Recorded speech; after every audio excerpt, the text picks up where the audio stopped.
শক্তি এক অত্যন্ত বিচিত্র বস্তু, বা বলতে পারেন অনুভূতি। পিতা সবসময় চান যেন তিনি তার শক্তি পুত্রকে সঁপে দিতে পারেন, যাতে সে শক্তিশালী হয়, যাতে তার মঙ্গল হয়। তার পুত্র সবসময় চায় যাতে সে পিতার সেই শক্তি লাভ করে, কিন্তু সেই শক্তি লাভ করার জন্য পুত্র হওয়া যথেষ্ট নয়, যোগ্য পাত্র হতে হয়। আসুন আপনাকে সহজে বোঝাই। যদি আপনি সুপাত্র হন আর আপনাকে শক্তি দেওয়া হয়, তাহলে আপনি সেই শক্তির গুরুত্ব বুঝবেন, কোথায় সেই শক্তি প্রয়োগ করা উচিত সেটা বুঝবেন। আর এটা যেহেতু অর্জন করা শক্তি হবে, সেই শক্তির অপব্যবহার হবে না। কিন্তু যদি এই আপনি কুপাত্র হন আর যদি আপনাকে এই শক্তি দেওয়া হয়, তাহলে কি হবে? দেখতে গেলে এই শক্তি আপনি দান হিসেবে পেয়েছেন, তাই না আপনি এই শক্তির গুরুত্ব বুঝবেন আর না এর প্রয়োগ আপনি জানবেন। তার অপব্যবহার হওয়া সুনিশ্চিত। তাই যদি আপনি কোনো শক্তি অর্জন করতে চান, তাহলে আগে তার যোগ্য হয়ে উঠুন। পুত্র নয়, পাত্র হয়ে উঠুন। আর আমার সাথে ভালোবেসে বলুন, রাধা রাধা। কথায় আছে, প্রত্যেক পুত্র তার পিতার প্রতিচ্ছবি হয়, আর সমস্ত প্রতিচ্ছবি চায় যেন সে তার অস্তিত্ব প্রাপ্ত করতে পারে। পুত্র চায় সে যেন তার পিতার মতো হয়, বা কখনো কখনো তার থেকেও শ্রেষ্ঠ হয়। সেটা কোনো অনুচিত ব্যাপার নয়। অনুচিত তখন হয় যখন পুত্র নিজের পিতার মতো হবার স্বপ্ন পূরণ করতে গিয়ে বা তার থেকেও শ্রেষ্ঠ হওয়ার স্বপ্ন পূরণে অনুচিত পথের আশ্রয় নেয়। কারণ তারপরে সে তার পিতার গুণগুলি আত্মসাৎ করতে চায় না। সে শুধুই এটা চায় যে সংসারের চোখে যেন আমি শ্রেষ্ঠ প্রমাণিত হই। এটা অনুচিত। সংসারে এমন অনেক মানুষ আছেন যারা এই কারণে শ্রেষ্ঠ হবার চেষ্টা করেন যাতে তার পরিবারের তার পিতার সম্মান বৃদ্ধি পায়। এমনও মানুষ থাকেন, আর এটাই হলো পার্থক্য উদ্দেশ্যের। মনে রাখবেন, যদি আপনার উদ্দেশ্য শুভ হয় তাহলে পথও শুভ হবে, যদি আপনার উদ্দেশ্য অশুভ হয় তাহলে পথও অশুভ হবে। তাহলে নিজের পিতার মতো হবার চেষ্টা অবশ্যই করুন, তার থেকেও শ্রেষ্ঠ হওয়ার চেষ্টা অবশ্যই করুন, কিন্তু মনে রাখবেন আপনার সংকল্প আর আপনার উদ্দেশ্য এই দুই শুভ হওয়া উচিত। তাহলে আসুন আর আমার সাথে ভালোবেসে বলুন, রাধা রাধা। শক্তি শক্তি অর্জন করা এতটা কঠিন নয় যতটা শক্তি লাভ করার পরে সেই শক্তি সামলানো কঠিন হয়। কারণ যেই মানুষ শক্তি লাভ করে তার মনে গর্ববোধ জন্মায়, জন্মায় অহংকার, জন্মায় জেদ। তাই শক্তি প্রাপ্ত করার সাথে বিনম্র থাকাও অত্যন্ত আবশ্যক। আর এটা আমাদের শেখা উচিত বৃক্ষের থেকে। বৃক্ষ যা আমাদের ফল দেয়, বৃক্ষ যা যত ফল দেয় ততটাই ঝুঁকে যায়। আমরা পাথর মারি ওই বৃক্ষের থেকে ফল প্রাপ্ত করার জন্য।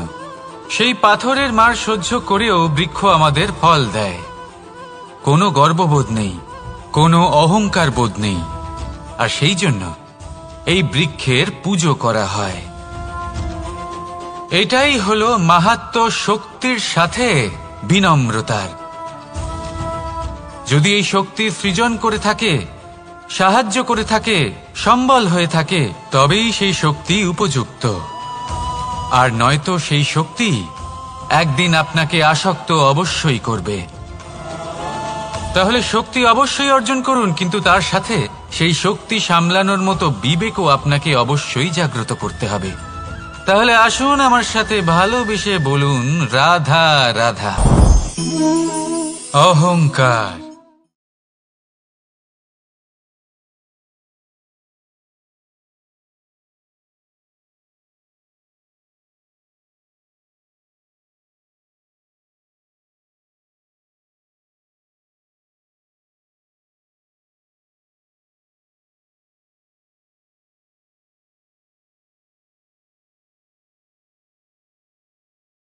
পতনের আরম্ভ, ঠিক কিনা? দেখুন, যদি কোনো মানুষ এটা ভাবে যে আমি এই সব কিছু করতে পারি, তাহলে তা হলো বিশ্বাস। কিন্তু যদি সে এটা ভাবতে থাকে যে শুধুমাত্র আমি এই কাজ করতে পারি, তাহলে তা হলো সেই ব্যক্তির অহংকার। আর এটা আপনাকে বিনাশের দিকে অবশ্যই নিয়ে যাবে। মনে রাখবেন, যখন আমি আর শুধুমাত্র এই দুই এক হয়ে যায়, সেখান থেকে আপনার পতনের সূত্রপাত হবেই। তাই আপনি কখনোই এই অহংকারের চক্রব্যূহে ফেঁসে যাবেন না। বিশ্বাস রাখুন নিজের ওপর এবং অন্যের ওপরও। আর মনে রাখবেন, বিশ্বাসের মধ্যে বিশ্বের প্রত্যেকটা বস্তু বসবাস করে। তাই এই অহংকারকে ত্যাগ করে ফেলুন আর আত্মবিশ্বাসের ওপর মনোসংযোগ করুন। আর আমার সাথে ভালোবেসে বলুন, রাধা রাধা। মানুষ নিজের জীবনে ঈশ্বরকে খুব মান্য করে, ওনার জন্য কি না করে। ভিন্ন ভিন্ন নামে তাকে স্মরণ করে, তাকে পুজো করে, তার আরাধনা করে। সে জানে যে ঈশ্বর তাকে শক্তি অবশ্যই দেবেন, তাকে সাহায্য অবশ্যই করবেন। কিন্তু যখন প্রশ্ন আসে গুরু এবং ঈশ্বরের, তখন গুরুর মান কখনো কম হওয়া উচিত নয়। কারণ সত্যি বলতে কি, গুরুই হলেন সেই সিঁড়ি যা বেয়ে আপনি ঈশ্বরের কাছে পৌঁছানোর পথ খুঁজে পাবেন। সেই পথ আপনি গুরুর থেকেই পাবেন। গুরু না থাকলে আপনি কখনো ঈশ্বর লাভ করতেই পারবেন না।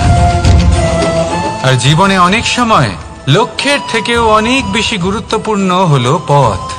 তাই এই পথের সম্মান করতে শিখুন, অর্থাৎ গুরুকে সম্মান করতে শিখুন। কারণ গুরুই হলেন পরমেশ্বর। তাহলে আসুন আর আমার সাথে ভালোবেসে বলুন, রাধা রাধা। আপনার জীবনে আপনার প্রকৃত বন্ধু আসলে কে? আপনার সব থেকে শ্রেষ্ঠ মিত্র আসলে কে? তিনি যিনি সময় এলে পরে আপনাকে সাহায্য করেন, নাকি তিনি যিনি সময় এলে পরে আপনাকে অর্থ দেন? দেখুন, আমরা হলাম মানুষ, আমাদের জীবনে লেনদেন চলতেই থাকে। এটা আমাদের জীবনের অভিন্ন অংশ। কিন্তু অনেক সময় এমন হয় যে আমরা তাকেই নিজের প্রকৃত বন্ধু বলে মনে করি, যিনি আমাদের একটা বহুমূল্য উপহার।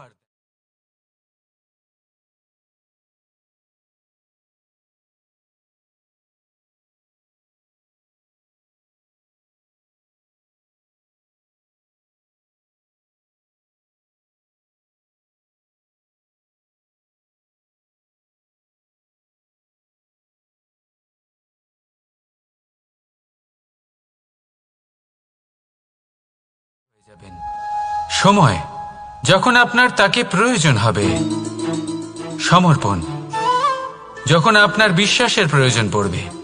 যে মানুষ আপনার প্রতি এই 3 গুণ প্রদর্শন করেন, যিনি আপনার কঠিন সময়ে আপনাকে অবশ্যই সঙ্গ দেবেন, যখন আপনার প্রয়োজন পড়বে আপনাকে অবশ্যই সময় দেবেন, আপনার প্রতি সম্পূর্ণ সমর্পিত থাকবেন, সেই হলো আপনার আসল মিত্র, সেই হলো আপনার প্রকৃত বন্ধু। কারণ সত্যি বললে, বন্ধুত্বের অর্থই হলো নিজেকে সম্পূর্ণরূপে কারোর কাছে সমর্পণ করে দেওয়া। তাই আপনার সেই বন্ধুর জন্য নিজের প্রাণ উজাড় করে দিন আর ভালোবেসে বলুন, রাধা রাধা। মানুষ জীবনে 3টে কাজ অবশ্যই করে থাকে। কিছু দান করে, কিছু গ্রহণ করে, আর কিছু ত্যাগ করে দেয়। এটাও ভাবতে থাকে যে এটা করলে কিভাবে করবে। দেবার জন্য পর্যাপ্ত ধন নেই, নেবার জন্য সংসারে অত স্নেহ নেই, আর ত্যাগ করার জন্য জীবনে এত সুখই নেই, তাহলে কিভাবে করবে? আসলে আমরা বস্তুগত চাহিদা অর্জনে এত ব্যস্ত হয়ে পড়ি যে আমরা বুঝতেই পারি না যে কি নেবার আছে, কি দেবার আছে, আর কি ত্যাগ করার আছে। তাহলে আজ আমি আপনাকে বলেই দিই, মনে রাখবেন এই 3টে গুরুত্বপূর্ণ গুণ, 3টে গুরুত্বপূর্ণ কথা। দেবার জন্য আছে দান, নেবার মতো আছে জ্ঞান, আর ত্যাগ করার মতো আছে অহংকার। যখন আপনি দান করতে শিখে যাবেন, জ্ঞান অর্জন করার শক্তি আপনা থেকেই আপনার মধ্যে চলে আসবে। আর যখন এই জ্ঞান আপনার মধ্যে প্রবেশ করবে, অহংকার আপনা থেকেই আপনার থেকে দূরে চলে যাবে। যে ব্যক্তি এই 3-এর মধ্যে ভারসাম্য বজায় রাখতে পারে, তার বর্তমান, ভূত, ভবিষ্যৎ, লোক, পরলোক সবকিছু শুধরে যায়। যেই দিন আপনি দান করতে শিখে যাবেন, জ্ঞান আহরণ করতে শিখে যাবেন, অভিমান ত্যাগ করতে শিখে যাবেন, আপনার সর্বশক্তিশালী সর্বশক্তিমান পরমেশ্বরেরও প্রয়োজন পড়বে।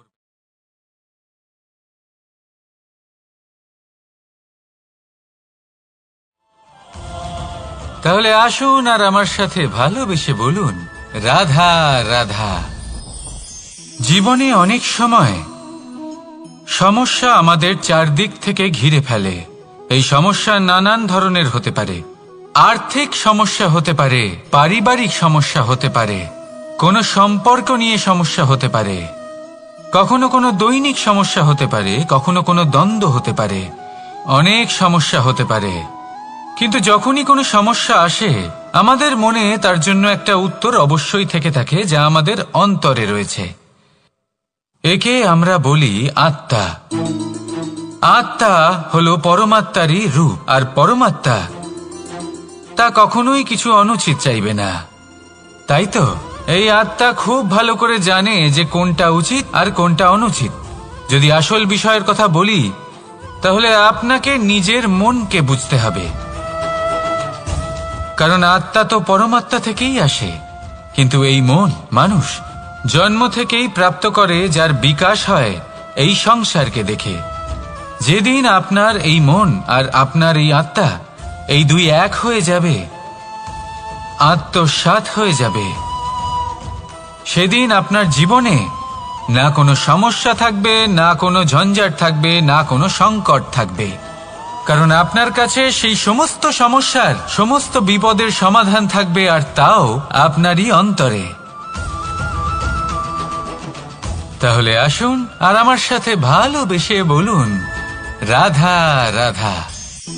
ভক্তি আর শক্তি, এই দুইয়ের মধ্যে সম্পর্ক অত্যন্ত সরল। মানুষ ভক্তি করেন যাতে তিনি শক্তি লাভ করতে পারেন, আর শক্তি লাভ করার পরে ভক্তিভাব ভুলে যান, আর শক্তির প্রতি আসক্তিতে মত্ত হয়ে যান, আর সেখান থেকেই তার বিনাশ শুরু হয়। কেন? কারণ ভক্তির দ্বারা প্রাপ্ত শক্তি অন্য কারোর হিতের জন্য ব্যবহার করতে হয়, অন্য কারোর মঙ্গল করার জন্য ব্যবহার করতে হয়, কারোর বিনাশের জন্য নয়।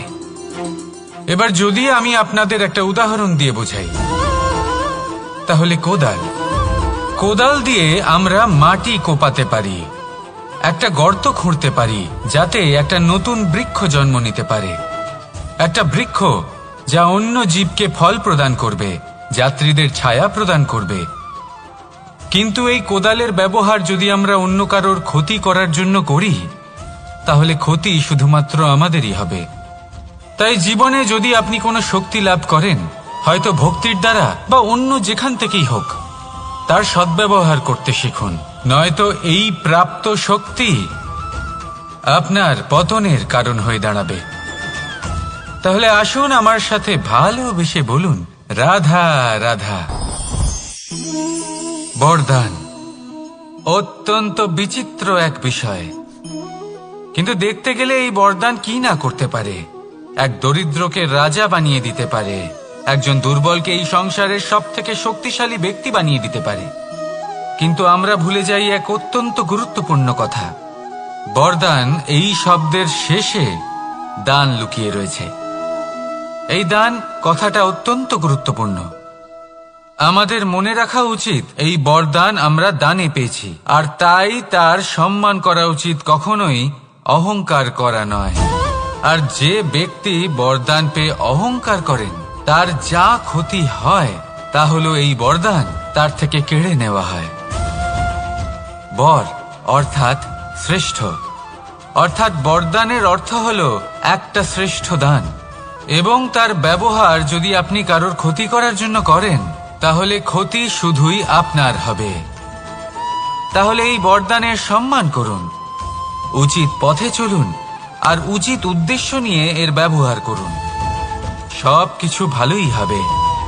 তাহলে আসুন আর আমার সাথে ভালোবেসে বলুন, রাধা রাধা।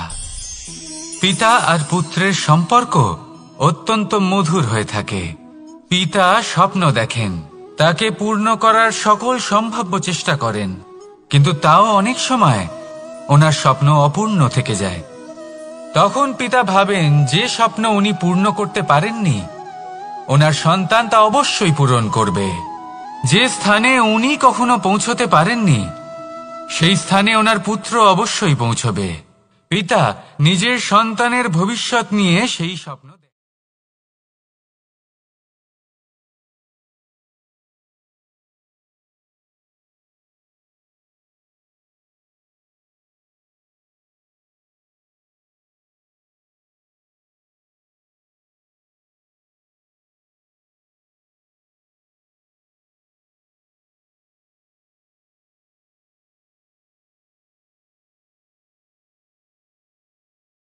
এটা মনে রাখতে হবে।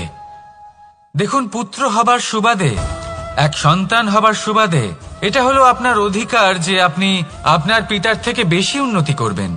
আপনার পিতাও এটাই চান, কিন্তু সুস্থভাবে এটা করুন। একটা রেখা টেনে নিন যাতে আপনি তাতে এগোতে পারেন আর আপনার পিতার তাতে গর্ববোধ হয়, আর সেই বিষয়ে দুঃখ না হয় যে আমার সন্তান আমাকেই ছোট করার চেষ্টা করছে। ইতিহাস সাক্ষী রয়েছে, যে মানুষ অন্য কাউকে ছোট করার চেষ্টা করেছেন সেই মানুষই ছোট হয়ে গেছেন। আর আমার মনে হয় না আপনি এটা চান, কারণ কোনো একদিন আপনিও কারোর পিতা হবেন। আসুন আমার সাথে ভালোবেসে বলুন, রাধা রাধা। সাথী। সাথী এই শব্দটির ব্যাখ্যা কে কিভাবে করে? মিত্র, সখা, বন্ধু, কিন্তু অর্থ একটাই। তিনি যিনি আপনার সঙ্গী হন আর তিনি যার সাথী আপনি হন। এবার সব থেকে বড় প্রশ্ন হলো এটাই যে তিনি কে হতে পারেন যাকে আপনি আপনার সাথী বলে মেনে নিতে পারেন, নিজের সখা, নিজের মিত্র, নিজের বন্ধু মেনে নিতে পারেন। আপনার সাথী হলেন তিনি যিনি দুঃখের সময় আপনার পাশে থাকবেন, আপনার হাত ধরে থাকবেন। আপনার সাথী হলেন তিনি যার হাত আপনি নিজের সুখের দিনে ধরে থাকবেন। সেই সাথীরই হাত ধরুন যিনি দুঃখে সবসময় আপনাকে সাহায্য করার জন্য তৎপর হয়ে থাকেন, আপনার পাশে থাকেন, আর যাকে সুখের দিনে আপনি আপনার সাথে রাখতে পারেন। আর যখন আপনার সাথে আপনার এই সাথী থাকবে, তখন আপনি এটা বুঝবেন যে যখন জীবনে দুঃখ আসে তখন এই দুঃখ কমে যায়, সবার মধ্যে ভাগ হয়ে যায়। আর যদি তখন সুখ আসে তাহলে সেটা সবার উপস্থিতিতে আরো বেড়ে যায়। এটাই হলো প্রেম, এটাই হলো ভালোবাসা, এটাই হলো সঙ্গ। যেমন সম্পর্ক আমার আর রাধার মাঝে। তাহলে আসুন আর আমার সাথে ভালোবেসে বলুন, রাধা রাধা। আমাদের মনে যখন কোনো প্রশ্ন ওঠে, কোনো দ্বন্দ্ব জাগে, তখন আমরা যাই আমাদের গুরুর কাছে, আমাদের আরাধ্যের কাছে গিয়ে জিজ্ঞেস করি। এইভাবেই একদিন আমি পৌঁছলাম আমার আরাধ্যের কাছে, আমার মহাদেবের কাছে, আর ওনাকে প্রশ্ন করলাম যে মহাদেব, জীবনে আনন্দ পাওয়ার, উৎসব পালনের, প্রেম ভাগ করে নেবার, জীবনকে উপভোগ করে নেওয়ার সর্বশ্রেষ্ঠ সময় কোনটা? মহাদেব হাসলেন আর উনি বললেন, জীবনে উৎসব পালনের সব থেকে শ্রেষ্ঠ দিন হলো মৃত্যুর ঠিক আগের দিনটা। প্রেম ভাগ করে নেওয়ার সব থেকে শ্রেষ্ঠ মুহূর্ত হলো মৃত্যুর ঠিক আগের মুহূর্ত। জীবনকে উপভোগ করে নেওয়ার সর্বশ্রেষ্ঠ প্রহর হলো মৃত্যুর এক প্রহর পূর্বে। তখন আমি চমকে গেলাম। আমি বললাম, কিন্তু মহাদেব, মৃত্যু তো অনিশ্চিত, আমরা জানিও না কবে আমাদের মৃত্যু হবে। মহাদেব আবার হাসলেন। উনি বললেন যে যদি আমরা এভাবে জীবন কাটাই যে আমরা জীবনের প্রত্যেক দিন, প্রত্যেক মুহূর্ত, প্রত্যেক প্রহর শেষ বলে মনে করি, তাহলে আমাদের সমস্ত জীবন আনন্দের সাথেই অতিবাহিত হবে। কি বলেন? তাহলে আপনিও এই কথা মনে রাখুন আর আমার সাথে ভালোবেসে বলুন, রাধা রাধা। জীবনে অগ্রসর হওয়ার জন্য আমাদের কাকে প্রয়োজন হয়? মাতা পিতা, বন্ধু, প্রেম, সাহায্য, অর্থ, পরিশ্রম, আশা। ভিন্ন ভিন্ন মানুষ ভিন্ন ভিন্ন বিকল্প চয়ন করে। যদি আমি আপনাকে বলি তাহলে জয় আর পরাজয়ের মন্ত্র দুটো শব্দের উপর নির্ভর করে, মেনে নেওয়া আর দৃঢ় হওয়া। যদি মেনে নেন তাহলে হেরে যাবেন, যদি দৃঢ় হন তাহলে নিশ্চিত রূপে জয়ী হবেন।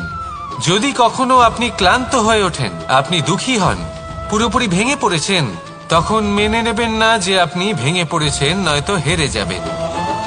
তখন উল্টে স্থির করবেন যে যাই হয়ে যাক না কেন আমি জয়ী হবই। আর আপনি দেখবেন যে জয় নিশ্চিত রূপে আপনার কাছেই আসবে। তাহলে এই কথা মনে রাখবেন আর আমার সাথে ভালোবেসে বলবেন, রাধা রাধা। সময়, জীবন, কাল। দেখতে গেলে এই তিনটি শব্দ একটি শব্দেরই সমার্থক শব্দ মনে হয়, কিন্তু এই শব্দগুলির অর্থ কি সমান? কখনোই নয়।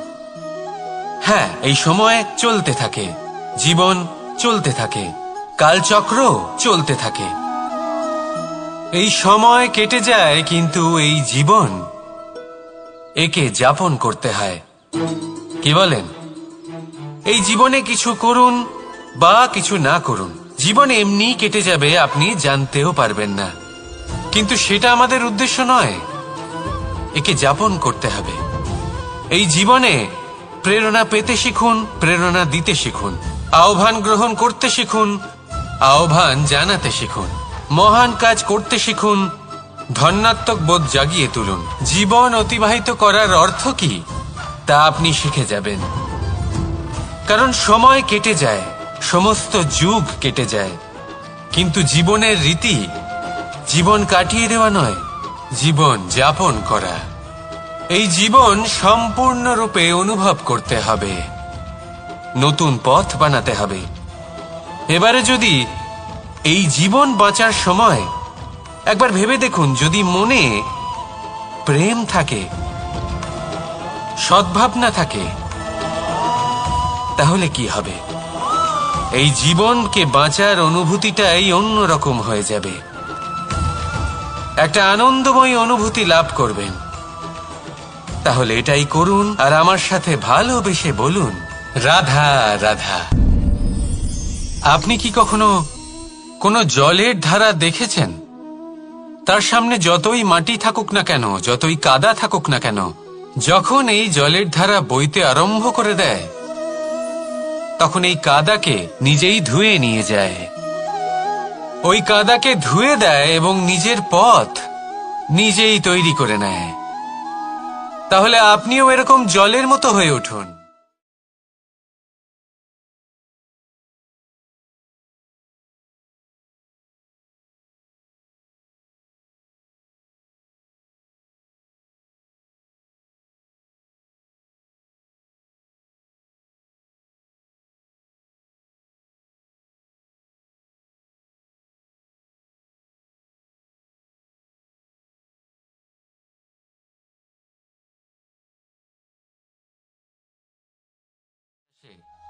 থামবেন না, তার উপর নিরন্তর প্রহার করুন, নিরন্তর প্রয়াস করুন আর অগ্রসর হন। আপনি ভেবে দেখুন, এই জলের ধারা কখনো থেমে থাকে না, সবসময় বয়ে চলে, বিপদের সম্মুখীন হয়ে তাকে সাথে বয়ে নিয়ে চলে। সেই জন্য জলের ধারা, প্রবাহমান এই ধারা, এর থেকে কখনো দুর্গন্ধ আসে না, এতে কখনো ময়লা জমতে পারে না, বরং পালিত হয় সুন্দর প্রাণবন্ত জীবজন্তু, যেমন সুন্দর ছোট মাছ। তাই আপনিও এটাই করুন, কখনো থামবেন না, শুধু চলতে থাকুন, জলের ধারার মতো বইতে থাকুন। আপনি আপনার লক্ষ্য অবশ্যই খুঁজে পাবেন, আর তার সাথে নিজের অন্তরের যে মালিন্য রয়েছে তা আপনি নিজেই নিজের থেকে দূরে করে দেবেন। তাহলে আসুন আর আমার সাথে ভালোবেসে বলুন, রাধা রাধা। এবার অনেক সময় মানুষের মনে এরকম প্রশ্ন আসে যে এই সংসারে সবথেকে বড় বিপদ কি? কেউ বলে ধর্ম সংকট, আবার কেউ বলে প্রাণের উপর আসা সংকট। প্রত্যেক মানুষের জীবনে বিভিন্ন সংকট আসে, আর এই সমস্ত সংকট অত্যন্ত বিচিত্র হতে পারে। এই সমস্ত সংসার হলো সংকট দ্বারা পরিপূর্ণ। ঠিক আছে, আপনাকে একটা উদাহরণ দিই। একজন ধনী ব্যক্তি, এবার ওনার জীবনে সংকট কি হতে পারে? সংকট এটাই যে কেউ তার সম্পত্তি চুরি না করে নেয়, আমরা বুঝতে পারছি। এবার একজন চোর, তার জীবনে সংকট কি হতে পারে?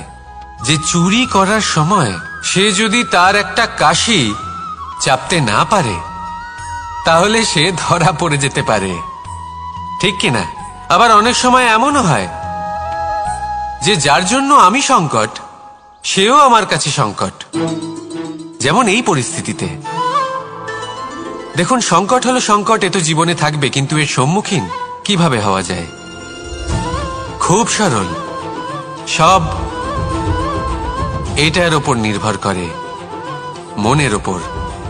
এই মনকে নিয়ন্ত্রণ করলে সব ঠিক থাকবে।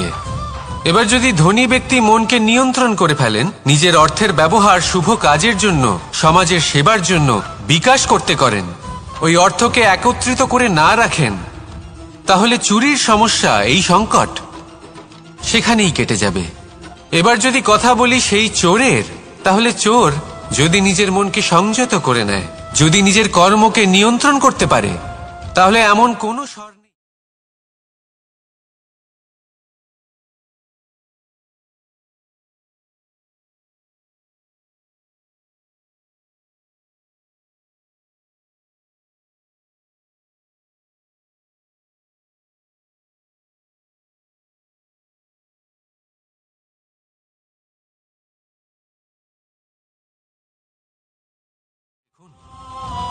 যদি আপনি করতে পারেন, তবে আপনি দেখবেন যে সংকট তো জীবনে আসা যাওয়া করে, কিন্তু সেই সংকটগুলির সম্মুখীন আপনি এইভাবে করতে পারবেন।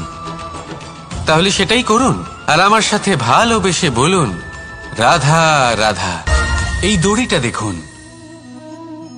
ছোট ছোট রেশম দ্বারা তৈরি, এটা সরু সুতো দ্বারা তৈরি হয়েছে এটা, আর এ অত্যন্ত কোমলও বটে। আর আপনি চাইলে এটা সোজাও করে দিতে পারেন, আর চাইলে এটা বেঁকিয়েও দিতে পারেন, আর যদি চান তাহলে এটা গোল গোল করে বেঁধে কোথাও রেখেও দিতে পারেন। এবার এই কোমল দড়ি যদি কোনো নিষ্ঠুর কঠিন পাথরে বারংবার জড়িয়ে দেওয়া হয়, তাহলেও তাকেও কাটতে পারে, নিজের ছাপ ছেড়ে যেতে পারে, সেটার আকারও বদলে ফেলতে পারে। এবার এর কারণ কি? এর কারণ হলো অভ্যাস আর নিরন্তর প্রচেষ্টা। যদি আপনিও চেষ্টা করেন আর নিরন্তর কর্ম করে যান, তাহলে আপনার প্রারব্ধ পাথরের মতো কঠিনই হোক না কেন, তাতে ভাঙন ধরিয়েও আপনি নিজের লক্ষ্যে অবশ্যই পৌঁছতে পারবেন। একটা গুরুত্বপূর্ণ কথা মনে রাখবেন, সুকর্মের অভ্যাস আর নিরন্তর প্রয়াস, এই হলো সাফল্যের মন্ত্র। তাহলে জীবনে এই মন্ত্র আনুন, আর আমার সাথে ভালোবেসে বলুন, রাধা রাধা। বসন্ত ঋতু, এই সময় মন আনন্দে ভরে থাকে, এমন মনে হয় যেন আমরা আকাশে বিচরণ করতে চলে যাই, কিন্তু সেটা তো সম্ভব নয়। সেই জন্য হয়তো আমরা ঘুড়ি ওড়াই, এই ঘুড়িকে নিজেদের প্রতিরূপ মনে করে। এবার অনেক মানুষ আছেন যারা ঘুড়ি ওড়ান, কিন্তু এই কর্মের সারমর্ম কি সেটা কজন বুঝতে পারেন? আপনি এটা মনে করুন যে আপনি হলেন সেই ঘুড়ি, আর এই সুতো যিনি ধরে রয়েছেন তিনি হলেন পরমাত্মা, আর এই সুতো যেখান থেকে শুরু হয় সেই লাটাই হলো আমাদের কর্মচক্র। এবার আপনি নিজেই অনুমান করুন যে এই উড়ান কার ওপর নির্ভরশীল? পরমাত্মার ওপর আর আপনার কর্মের ওপর। যদি পরমাত্মা আপনার হাত ধরে থাকেন, আপনার সাথে থাকেন, যদি আপনি শুভ কর্ম করতে থাকেন, আপনি এই আকাশে উড়তে থাকবেন। কিন্তু কোথাও কোথাও যদি পরমাত্মার সাথে এই বন্ধন ছিন্ন হয়, আপনার কর্মচক্র খারাপ হয়ে যায় বা থেমে যায়, তাহলে আপনার এই ঘুড়ি কেটে যাবে আর দূরে কোনো গাছের ডালে গিয়ে আটকে যাবে। তাই শুধুমাত্র ঘুড়ি ওড়াবেন না, তার থেকে শিখুন, পরমাত্মার সাহচর্যে থাকুন, সবসময় শুভ কর্ম করতে থাকুন আর সবসময় এই আকাশে উড়তে থাকুন। আসুন আর আমার সাথে ভালোবেসে বলুন রাধা। সূর্যের মনে হয় যে তার থেকে বেশি তেজস্বী আর উজ্জ্বল কেউ নেই, তাই তার এই অহংকার ভঙ্গ করার জন্য মেঘ চলে আসে। তারপর এই মেঘের অহংকার বেড়ে যায় যে তার থেকে বেশি ঘন আর কেউ নেই। তারপরে বাতাসের একটা প্রবল দমক আসে আর মেঘেদের ছিন্ন ভিন্ন করে দিয়ে চলে যায়। তখন বায়ুর অহংকার বেড়ে যায়, আরো ভাবে যে তার থেকে বেশি শক্তিশালী আর কেউ নেই। এই দমকা বাতাস যখন বিশাল এক পর্বতের সাথে ধাক্কা খায়, তখন সেই বাতাসের অহংকারও চূর্ণ বিচূর্ণ হয়ে যায়। তারপরে পর্বত ভাবে যে তার থেকে বেশি স্থির আর শক্তিশালী আর কেউ নেই। তখন পৃথিবীতে ভূমিকম্প হয় আর সেই বিশাল পর্বত চূর্ণ বিচূর্ণ হয়ে যায়, তারও অহংকার ভেঙে যায়। এবার ধরিত্রীর অহংকার হতে থাকে। ধরিত্রী বলে যে আমার উপর সবকিছু টিকে রয়েছে, আমার থেকে বেশি শক্তিশালী আর কেউ নেই। একটা ছোট্ট ইঁদুর আসে, মাটিতে গর্ত করে আর মাটি ধসিয়ে দেয়। ধরিত্রীর অহংকার ভেঙে যায়। এর তাৎপর্য হলো সরল। এই সংসারে অহংকার কখনো স্থির থাকে না, এই অহংকার ভাঙবেই। এটা হলো সাংসারিক চক্র। আমাদের নিজেদের জীবনে কর্তব্য পালন করতে হবে, কর্ম করতে হবে, কিন্তু অহংকার নয়। যে ব্যক্তি এটা বুঝতে সক্ষম হন তাকে জ্ঞানী বলা হয়, আর যে মানুষ এটা বুঝতে পারেন না তিনি সারা জীবন শোধ প্রতিশোধ মান অভিমানের এই চক্রে আটকা পড়েন। এবার আপনি কি এই চক্রে আটকে থাকতে চান নাকি জ্ঞানী হয়ে উঠতে চান? সেই চয়ন আপনারই। আসুন আর আমার সাথে ভালোবেসে বলুন রাধা রাধা। কোন যোদ্ধা জন্ম থেকে যোদ্ধা হন না, তিনি যোদ্ধা হবেন কিনা চয়ন করেন। তিনি যোদ্ধা হবেন বলে তখনই স্থির করেন যখন তিনি পিছু হটবেন না বলে দৃঢ় প্রতিজ্ঞ হন। যদি ওনার সামনে অশুভ কিছু হয় তার বিরোধিতা করতে দৃঢ় প্রতিজ্ঞ হন, তবেই তিনি যোদ্ধা হতে পারেন। কেউই যোদ্ধা হয়ে এই পৃথিবীতে জন্মগ্রহণ করেন না। আপনি কি হতে চান? সেই দর্শক হতে চান যারা যুদ্ধভূমিতে বসে থেকে অন্য কারোর জয়ে উচ্ছ্বাস প্রকাশ করেন, নাকি সেই যোদ্ধা হতে চান যিনি নিজের শৌর্য দিয়ে বীরত্ব দিয়ে পরাক্রম প্রদর্শন করেন এবং যার প্রশংসা যুগ যুগ ধরে হয়ে চলে? সিদ্ধান্ত আপনারই। আসুন আর আমার সাথে ভালোবেসে বলুন রাধা রাধা। আপনি কখনো কোনো পর্বতে চড়েছেন? কথায় আছে যখন আমরা পর্বত আরোহণ করি, ওপরে ওঠার সময় দুর্ঘটনার সম্ভাবনা কিছুটা কমে যায়। সেখানেই যখন পর্বত থেকে নিচে নামি তখন দুর্ঘটনার সম্ভাবনা অত্যন্ত বৃদ্ধি পায়। অর্থাৎ নামার সময় আমাদের আরো ভারসাম্য বজায় রাখতে হয়, আরো সাবধানে থাকতে হয়, অর্থাৎ বিবেককে জাগিয়ে রাখতে হয়। এবার জীবনেও সাফল্যের পর্বত আরোহণের সাথে এটাই হয়। যখন আমরা সাফল্যের পর্বত আরোহণ করতে থাকি তখন এমনি আমাদের লক্ষ্য আমাদের গন্তব্যের দিকে থাকে। আমরা নিরন্তর পরিশ্রম করি, চেষ্টা করতে থাকি, আমাদের মধ্যে সেই উৎসাহ থাকে, সেই সাহস থাকে। কিন্তু একটা কথা সত্যি, সমস্ত আরোহণের পরে অবরোহণ থাকে। আর এই অবরোহণই থাকে যেখানে বেশিরভাগ মানুষ নিজের ভারসাম্য বজায় রাখতে পারেন না আর সেখানেই ভেঙে পড়েন। তাই জীবনে যদি সাফল্যের শিখরে পৌঁছতে চান তাহলে আপনাকে নিরন্তর প্রয়াস করতে হবে, সংঘর্ষ করতে হবে, পরিশ্রম করতে হবে আর নিজের লক্ষ্যের দিকে একাগ্রতা কেন্দ্রীভূত করতে হবে। তাহলে আপনি নিজের লক্ষ্য অবশ্যই পাবেন। কিন্তু যখন অবরোহণের সময় আসবে, যা নিশ্চিত রূপে আসবেই, তখন আপনাকে সংঘর্ষ করতেই হবে, ধৈর্য ধরতেই হবে, সাবধানে থাকতেই হবে, ভারসাম্য বজায় রাখতেই হবে। এটা হলো অত্যন্ত আবশ্যক, কারণ পরবর্তী সাফল্যের শিখরে আপনাকে পৌঁছতেই হবে, আর তার জন্য আপনাকে সুরক্ষিতভাবে অবরোহণ করতেই হবে। ঠিক কিনা? আসুন আর আমার সাথে ভালোবেসে বলুন রাধা রাধা। প্রসন্নতা এমন এক অনুভূতি যা আমরা সকলে পেতে চাই। এবার এটা ভেবে দেখুন যে আমরা আমাদের প্রসন্নতার জন্য অন্য কাউকে দায়ী কেন করি। আজ ও এরকম কিছু করেছে, ওর জন্য আমি দুঃখী হয়ে আছি। আজও এমন কিছু করলো যার ফলে আমার মন প্রসন্ন হয়ে উঠল। না, আপনাকে স্পষ্ট করে একটা কথা বলে দিই, আপনার প্রসন্নতা না শুধু আপনার নির্বাচন, না শুধু আপনার হাতে রয়েছে, বরং আপনি নিজের প্রসন্নতাকে নিজেই আকৃষ্ট করেন। এই ফুলগুলিকে দেখুন, এই ফুল এর সুগন্ধ ছড়ায়, আর এই ফুল নিজের দিকে কীট পতঙ্গদের আকৃষ্ট করে। এবার দেখুন কীট পতঙ্গ কাদের আকৃষ্ট করে? গিরগিটি বা ব্যাঙ, এরকম কিছু প্রাণীদের। এবার এই যে ফুল, কীট পতঙ্গের জন্য এই যে ফুল, তার বিকাশ হয়, এ আরো প্রস্ফুটিত হয়, ওর বংশ আরো বৃদ্ধি পায়। তাই এর তাৎপর্য হলো সহজ, ফুল উচিত ব্যক্তিকে নিজের দিকে আকৃষ্ট করে। এবার কীট পতঙ্গের কথা বললে তারা কাদের আকৃষ্ট করে?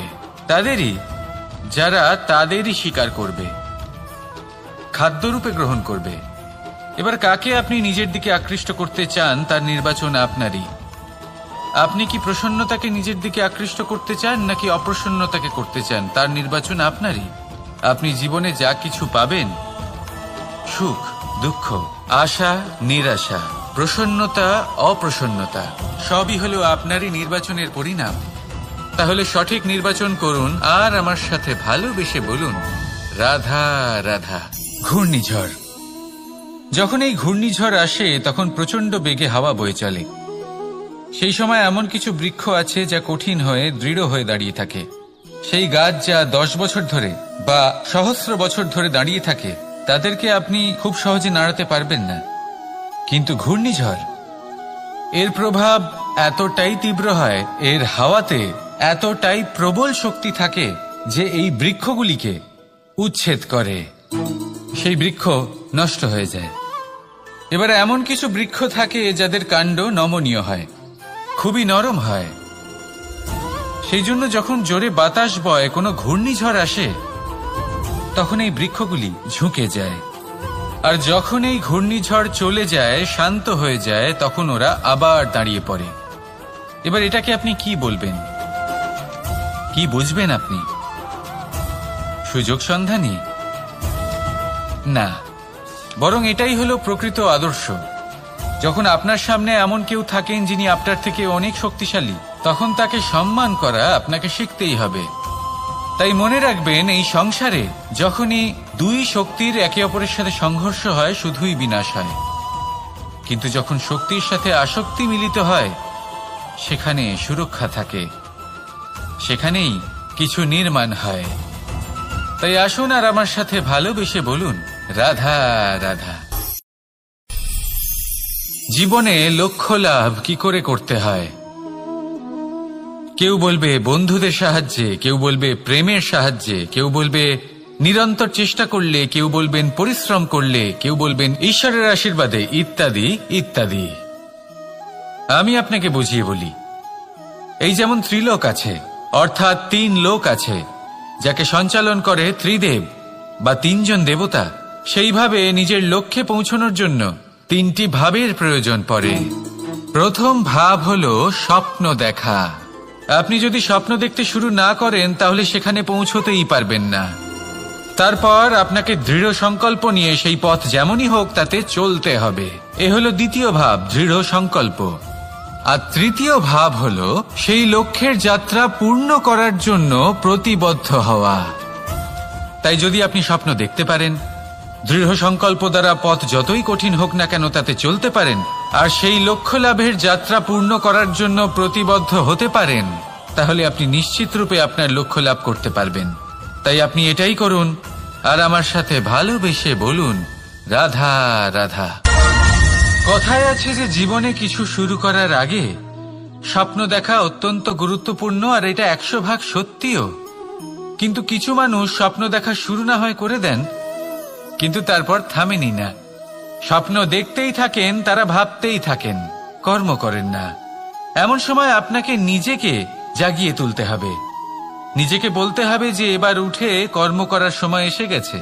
কারণ আপনারা যদি অত্যাধিক বিচার করতে থাকেন, স্বপ্ন দেখতে থাকেন, তাহলে উঠে কিছুই করতে পারবেন না।